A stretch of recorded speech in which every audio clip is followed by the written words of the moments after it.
May I come in, sir? Please. Greetings, panel. Hello. Hi, Dhruvika. Yes, sir. Can you introduce yourself? Yes, sir. Greetings, panel. I am Dhruvika Paryani. I reside in Mumbai and study at EVA World School, Palava. In my grade 12, I've opted for commerce with mathematics. My father is a senior manager at Reliance Jio, and my mother has been a software professional. I thrive when I work in collaboration with others and have closely worked with school management as the deputy head girl of my school. I have also been a cohort member of IIM Ranchi's YCP program, building a strong foundation for a successful career in management. I aspire to be a behavioral strategist, which I plan to leverage in my future goal of transitioning into high level management. I am somebody who believes in diversity, and my spectrum of interest ranges from practicing anchoring and dramatics to writing poetry, reading books, and cycling. I have won accolades for my acting skills, vocal skills, and appreciations for directing plays. Furthermore, since December 2023, I have been a professional anchor at Kala Ghoda Arts Festival, which is Asia's largest multicultural festival held in Mumbai. Thank you. Okay. So anchoring at Kala Ghoda Festival would require obviously a lot of confidence and adaptability, right? Yes. Uh, can you tell me an incident where anything went wrong and how did you handle it? So, one such instance was last year in 2025, where the script was abruptly changed. The performers were a little late, and they cut out a section of their dance performance. So, it was a very high pressure environment that I was put into. And to adapt to it efficiently, I, on the stage, completely changed the flow of the program. For example, I'd prepared lines in the structure of taking them through a train journey. I had prepared for 3 sections of the journey. For example, in the first performance, they were telling about Lord Shiva. In the second, they were talking about Goddess Parvati. So, the end part, which was cut, I blended the whole paragraph into the first 2 sections itself, telling them a brief about how their performance would have continued but would not be. And I feel I could effectively engage the audience and give them a complete overview of the performance without letting them know that some sections have been cut out. Okay. You mentioned about behavioral strategy. You want to get into the field of behavioral strategists, right? Yes, sir. Uh, how come behavioral strategist? Where did it start from? So I think my passion for understanding human behavior, which I leveraged in Kala Ghoda Arts Festival, was something that led me to believing that I could be a behavioral strategist, which somebody who understands the why behind human incentives, combines it with data analytics, and actually designs choice architecture of products. Okay. You have mentioned that you want to deep dive into predictive analytics Yes. to move HR from reactive department to a proactive science. Yes. Uh, can you give me a real life example of how data could predict the burnout in offices? Definitely, sir. If we look at metadata and uh, have a complex data set of the login and logout times of employees, how many peer interactions, how frequent peer interactions are they undertaking during work hours, I feel we can actually s- observe the differences or changes in their routine behavior and understand their possibilities of having a temporary burnout or a long term impact on their mental health.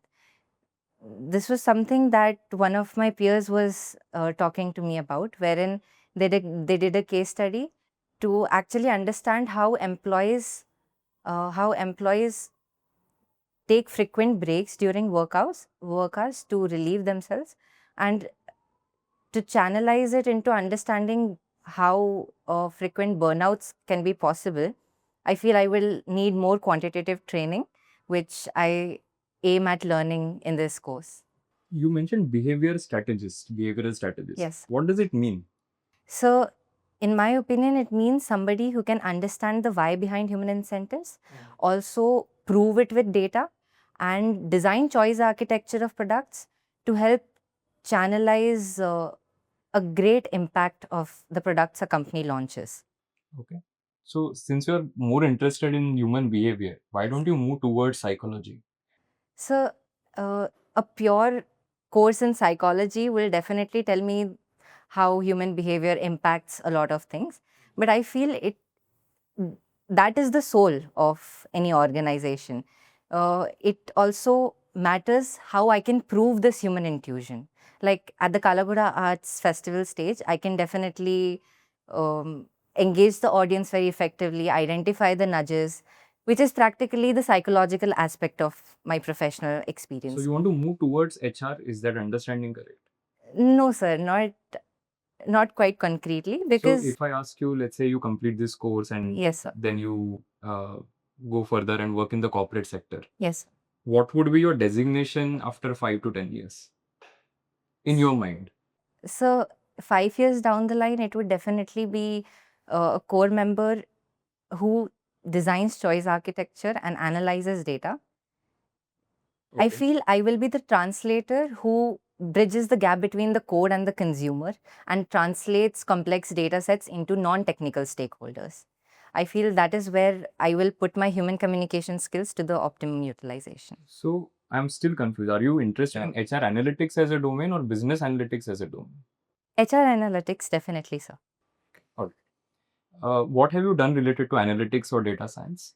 So I haven't done quite a lot, but I did take part in IMS Management Maestro. And I feel in this third round where we analyze the market situation to present why nostalgia marketing works well in India was something that really leveled up my inclination towards analyzing market conditions. Okay. No, what I was trying to get at is, have you studied the core fundamentals of data science at any point of time? No, sir, I haven't. Do you have any technical skills uh, for that is required for data science? So could you please highlight which technical skills? Maybe a programming language, or have you used any tool? So programming language, I definitely have had an overview of Java in my grade 9th and 10th, but I wouldn't say it is one of my strongest skills. No. Okay. Are you familiar with Stack Overflow? Have you heard of this website? No, sir. So I'll tell you the context. So Stack Overflow is basically a place where people come and ask questions related to coding. If they get stuck in programming, they come and ask questions. So recently there was a stat that they showed how many questions are getting asked on that particular website. So COVID was the peak time. Everybody was visiting the website asking questions. Then after ChatGPT, the number of questions has started going down. It is now at around 2008, 2009 level because people are using LLMs to solve their programming problems. Now, do you really think data science, the way it has been taught and the way it is progressing, do you really think you need to learn a lot of technology and the technical aspect of it to use data science in the future? So I feel definitely adding a concrete, definite rigor to our knowledge is better than using it based on some other sources. Like, for example, it will definitely be better that I do a course in data science to actually get into the rigorous discipline that this field requires rather than understanding it based on overviews provided to us online. Okay. You're not studied data science, but I'm still going to ask you a question related to it. Let's say you mentioned that you can predict burnout in an organization. Okay. And you mentioned some parameters that you will look at, some variables, um, login, logout time, and all of those things, right? If you start adding more and more variables to this, Right. what do you think will happen? So I feel the deeper we go into this field, there will be a lot of observations that we will have at our hand. I feel there will be a majority of people facing burnout at some point of their lives if we keep on adding variables, because uh, the domain expertise will be higher and we will So be let me looking at. rephrase the question. I'm saying right now you're using login, logout time. Okay. And I add more variables. So I say, okay, fine, this person has spent 5 years with the organization. Or this person is somebody who is a BCom, right? This person is somebody who has done, say, MBA. So I add a lot of these variables. Now, if I add more variables, what will happen to the prediction of burnout? Do you think your prediction will get better or it will not improve?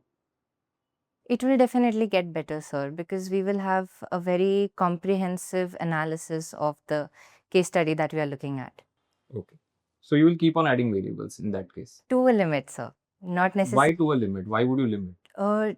To a limit because if we look at each and every single detail uh, of of this of this case study that we are looking at, I feel we will also be taking into consideration things that are not necessary. For if I do have to think of an example, I feel we may be over analyzing stuff. Okay. What do you do in your free time? So I write poetry and go cycling. Do you want to share any piece of poetry that you have written? I do not necessarily recall one other moment, sir. I do remember a few lines from the poem that I've recently written. On the nearby balustrade lay her fine fingers. Eye salacious lay on the body. Mind never taught, heart never grieved. These are the 4 lines that I had written. Would you consider yourself to be somebody who looks more at data or looks more at emotions while taking decisions? So right now, I definitely do look at emotions more because I lack the quantitative training to analyze data. But when did you decide that, okay, this is where I want to go? So if I honestly had to speak, it was recently when I was preparing for this year's Kala Ghoda Arts Festival, and I felt somewhere or the other I needed. No, but you don't take decisions like, okay, I want to move towards data science just like that, right? So I feel my decision is purely based on my inclination towards this field. You have also studied economics, and so you have no inclination toward economics? Economics definitely, sir, but more towards behavioral economics. Behavioral economics. Yes, sir. Okay. Many company collects data and they analyze and they do various, stuff with the data. They try to extrapolate and everything. But do you think that they are doing something wrong? And if so, how would you improve that? So could you please? Yeah. So many company use data and they work on data. They try to figure out the consumer need, the consumer behavior, your Google search and everything. It's get, the outcome is the back end, the research on the data, right? So do you think what they are doing with the data, they are doing something wrong with it? And if so, how would you improve? I feel there are 2 ways they can use data. One is ethically and one is not ethically. I feel every organization should ethically use data, but I do not have concrete knowledge to answer your question, sir. Okay. You mentioned dashboards. So have you done any sort of dashboarding in the past? No, sir, I haven't, but it is something that I'm interested in, forming compelling narratives and proving the human intuition that I see on the stage of Kala Ghoda.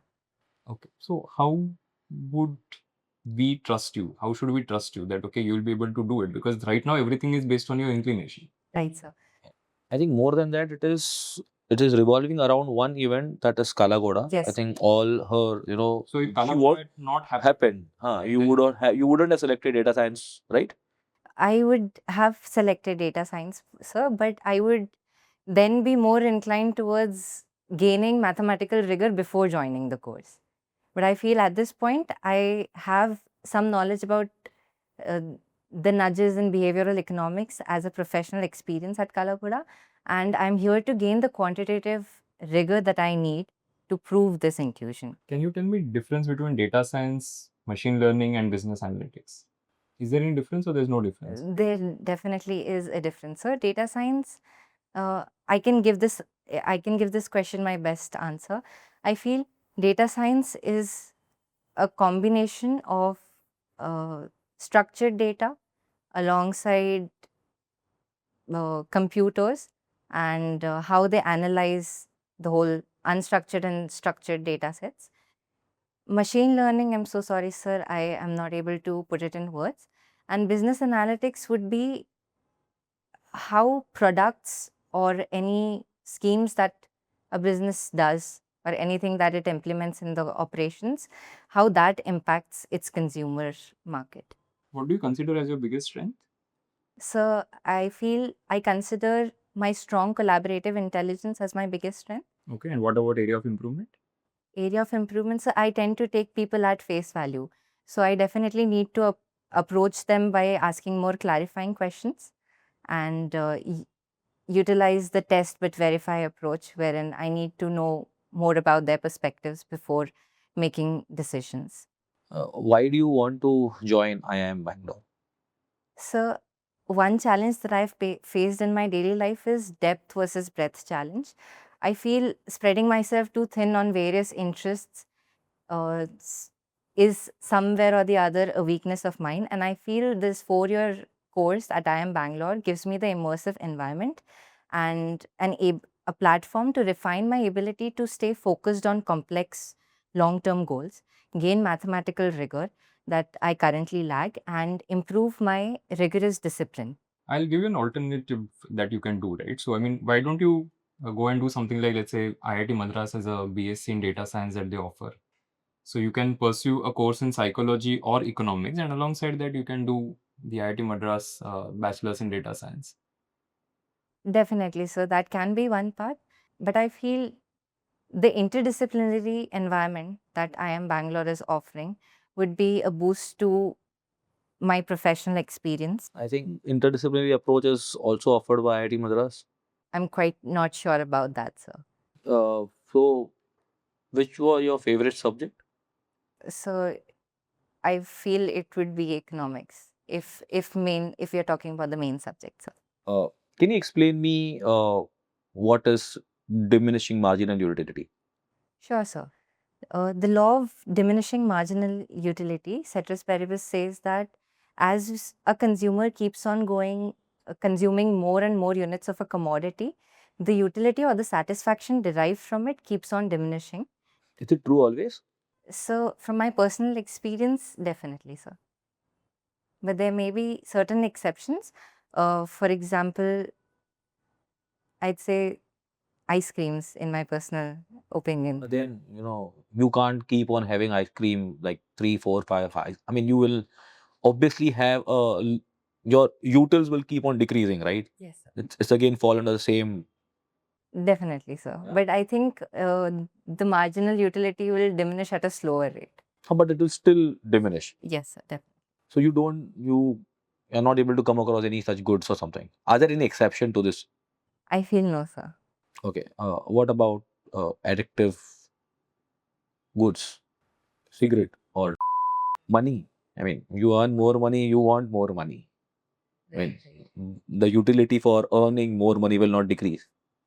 Definitely, sir. But consuming the utility for consuming money would definitely diminish. You wouldn't want to spend a lot of Why? money. I mean, you earn more money, you keep on spending more money. I feel, sir, once somebody starts earning to a certain extent, they start saving more than investing. Is it?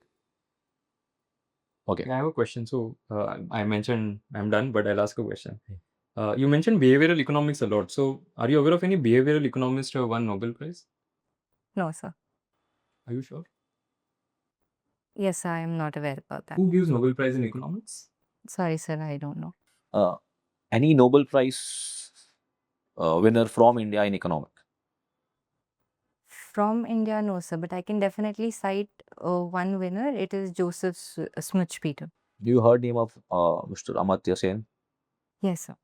Has he won Nobel Prize in economics? I'm not sure about that, sir. I have definitely heard the name, but I would definitely have to check if he has one. Can you explain me very basics of demand supply? The demand supply, law of demand and supply.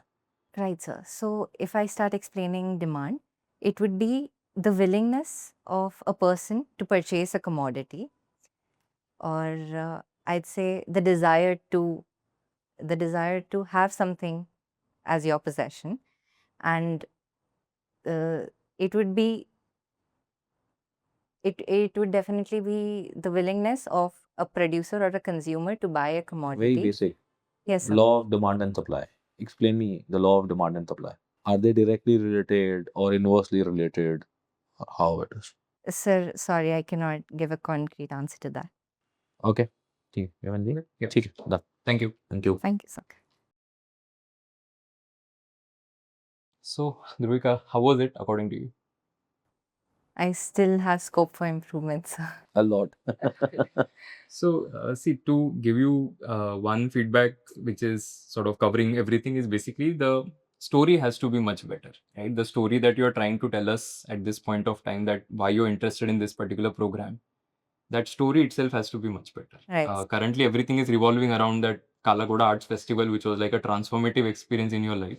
Definitely. But I'm pretty sure that it would not have given you direction in the data science way, because that's a very different atmosphere, and you draw out very different competencies from that experience, not something which is related to data science. So you'll have to think of some projects that you may have done, let's say in your college, right, which are data oriented. And I mean, I'm not saying Kala Ghoda is a bad example, but in Kala Ghoda, let's say if your job was to look at past Kala Ghoda data and see, okay, these are the kind of people who are coming, and then how do we attract a certain kind of audience, and then you solve that problem, that you can use as an example. But the anchoring example is not fitting into the I want to move towards behavioral strategy story. Plus the behavioral strategist, that's why I asked you, what do you mean What do you mean by that? Yeah.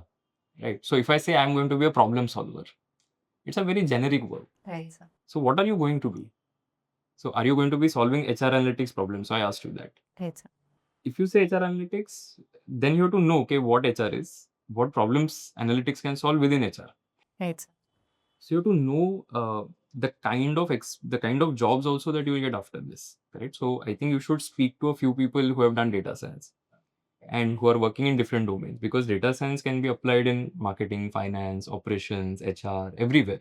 Right, sir. Now you'll have to figure out, okay, what is it that I find interesting? Because see, I can always counter whatever you're going to say. Otherwise, I countered by saying, why don't you do psychology? Definitely. Then I said, okay, why don't you do IIT Madras data science if you lack the academic rigor, which you will get there also. Right, sir. See, because honestly, if you want to study, say anything, let's say you want to study linear regression, there is enough content available on YouTube and ChatGPT which will help you to understand that thing. Definitely, sir. But what is it that will happen at IIM Bangalore? So some of the answers, one good thing about you as a candidate is that you are not giving up at any point of time. So you persisted. I mean, we were trying to push you in different directions, but you said, okay, fine, this is what I know. This is what I want to do based on that limited knowledge that I have. So even at IIM Bangalore, you said, okay, interdisciplinary approach is what I get. He said, okay, you will get interdisciplinary there as well. Then you said, okay, fine, I'm not very sure whether I'll get that or not, but this is what I believe currently it is, right? So overall, change the story, right? You go back and think of all the projects or subjects that you've studied and see, because I'm sure even in 11th standard, you must have done some sort of coursework in which there was a particular case study, or there was something related to data-based problem solving. Now, what exactly was that? So have you, for example, if I ask you, okay, have you read, let's say, 5 case studies related to data science as to what problem they have solved? For example, Netflix. Netflix recommendation algorithm is a very old case in data science. There is a Target case study on data science as to how they predicted behavior long time back. It is like almost 20-25 years back, that they had those algorithms when data science was not even in fashion. So have you studied those businesses? Have you studied those problems? Right? Just a reading. I'm not saying you have to know the algorithms.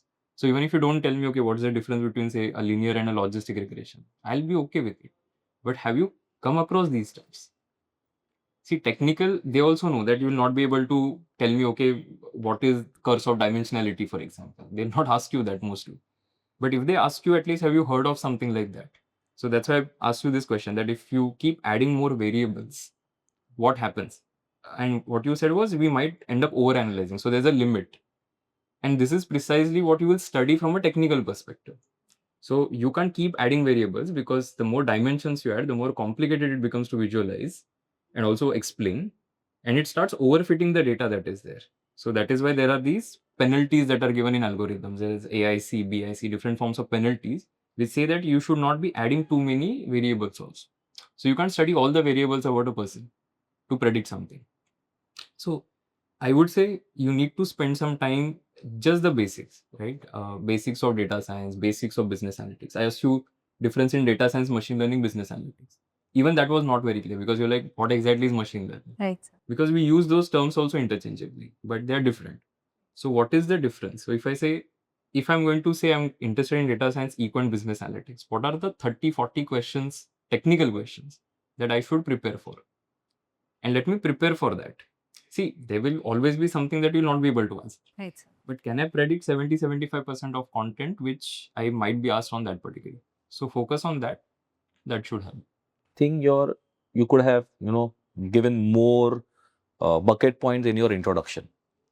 Okay, so because I did not find something very interesting or wow that I should ask you, or there was nothing that that made me ask you question on your introduction. So maybe can add some extracurricular co-curricular activities. You have won some awards or something, which is not mentioned here. Even something is mentioned here, and if it is worth highlighting, you should definitely mention that.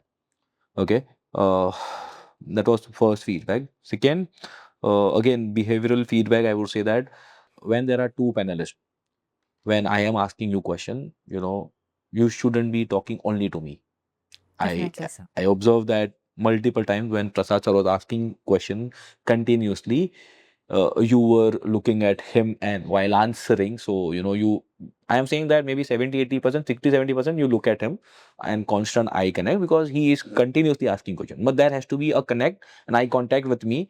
Maybe you can have like this and again go, and have that conversation with Prasad sir. But at least have that eye contact in between with the other panelists.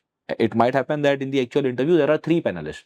So if the extreme left one is asking you, you may probably ignore the extreme right one, right? So that could happen, and that should not happen. You have used a lot of technical terms. Okay, I don't know. I mean, Prasad sir asks you question about data dashboard, predictive analytics, and you are not aware of. So whatever you have used here, like you have used choice architecture. Are you aware about what is choice architecture? Somewhat, yes, sir. It cannot be somewhat. See, I mean, when you have written something here, it is expected that you are aware about it, or probably use a layman language. Okay, use a layman language. If you have used a technical jargon, then it is expected that you should be aware about. So read about it. You still have time, close to a week's time. You have. I'm sure you can read about everything that you have written, the technical term that you have written in both the answers. You read about that. I asked you a question on, which is your favorite subject. You told me economics. I asked you two questions on economics, and in both the questions, you were not up to the mark. So, law of marginal diminishing utility, you gave me law, but it's always expected that you explain the law with an example. I mean, could be any example. There are many examples you would have come across, right? And we discussed that example about ice cream that it will keep on decreasing. Then I asked you about very basic. The first thing that you learn in economics is the law of demand supply, and you were blank, completely blank. I mean, you were not able to move ahead. So I asked you only two questions, and you were not able to answer both the questions properly from your favorite subject. But that's and I did not went into the depth. I just asked the question on the superficial level to check how much well you know about economics. If you would have answered, I would have cross questioned and I would have grilled you. If I can add a little bit, so in the introduction, you mentioned your father and mother. I'm saying, unless it is very important, you should not mention it, because the question is, tell me something about yourself, right? So you can focus more on you as an individual. Right. As Jaimin also mentioned it, you use a lot of terms. So in the application also, there are a lot of terms written. You mentioned design architect. Yes. What is design architect? So, if I'm honestly speaking, I have. So is this like a designation that you have come across somewhere, that there's a designation called design architect? No, it is a term that one of my seniors suggested that I could actually work in this field, designing the architecture of human behavior. But what do you mean by that? So architecture of human behavior is a very complicated thing, right? What do you mean by that? So what will we, so if I say, okay, fine, I'm going to be a design architect, what will I be doing on a day-to-day basis once I graduate from IIM Bangalore? Right. So as I said, right, layman terms, keep it simple. That okay, if you are going to make a story on HR analytics, make a story, stick to that. that, okay, this is how I realized that I like to work with people, or I'm interested in behavior, and combine that with data and whatever I learn in terms of applying these concepts to solving problems in the space of HR analytics. That is what I want to do. So that is the story. You pick one story and stick to that. But just saying design architect is not going to cut it, because they will figure out that, okay, you're not very sure what you want to do. Right. Correct? Then poetry. I said poetry, and you said you're not able to recite poetry that you have written. Yes. Correct. So then you had to think about it. Then something happened related to IIM Bangalore, depth versus breadth. And you said, okay, fine, I have to refine my ability, gain rigor. And then I said, okay, fine, you go to some other program that will also be rigorous. It's not that only IIM Bangalore is rigorous. So why IIM Bangalore is, you need to work on that also. You have to at least speak to somebody who has graduated from IIM Bangalore. Maybe one or two people. Not this program, of course, but let's say MB they have done. And what people say about IIM Bangalore. You'll have to do more institute research. Go to their YouTube channel, go to their LinkedIn page, see what they are doing. Correct. Then I asked you about behavioral economist. Anybody who has won Nobel Prize. So that is general knowledge part. Yes. So that also you'll have to read up a little bit. You knew the name of the person who won the Nobel Prize, Amartya Sen. who is not an Indian, but you didn't Yeah, knew the name who is an Indian. I gave you the name, but still you were not able to figure out that was Amartya Sen. Right. See, if you're not able to answer one or two GK questions, right, it doesn't mean that you will not get selected. It's not like that. But if you're not able to give them a convincing story that why you want to do this, how IIM Bangalore fits into this. See, everybody's story of why any program, right, is just a 3-part answer. What you have done in the past and what you're doing currently, that is one part. Where you want to go, and then there is a gap which gets filled by that particular course. So there are 3 aspects to it. Right. Your story currently is all over the place. We are not able to figure out exactly how you visualize your own career. There is no clear career path. I mean, Prasad sir also asked you a question about where do you see yourself 5 years. There is no clear path, like where do you want to see yourself. Right, sir. Because when you say problem related to data being solved, people, if you look at a lot of HR heads, right, they come from psychology background. A lot of them come from MBA HR backgrounds. They do not have very strong technical training in the space of data science. But they know that, okay, this is my problem. I will hire somebody who will solve that problem for me. So they'll get a few experts from data science and they'll say, okay, this is the problem. So there's a lot of depth to it. They're like psychometric test design, for example. It's a very statistical job. Right. It's not HR job to design psychometric tests. So I think you should explore the career options a little bit more. You're a good candidate in terms of your confidence, your communication skills. That is very You have that smile on your face even while answering, so that everything is there. It's just, as sir mentioned, story is missing. Why this program and why IIM Bangalore? And work on technical stuff a little bit. I'm not saying get into the depth of it, but just the basics. Any introduction to, for example, if you do, let's say, a short 3-4 hours video on YouTube, if you watch related to introduction to data science, that itself will help you gain a lot of clarity. Okay.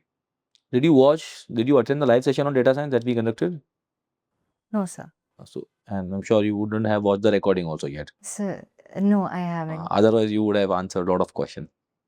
So go and watch that video on data science. I mean, a student who has passed out from IIM Bangalore have done, a postgraduate program, and he is working in the field of data science. So he has taken that session. Yeah. Okay. Okay. Thank you, sir. Sure. Bye bye, and all the best for your final interview. Thank you, sir.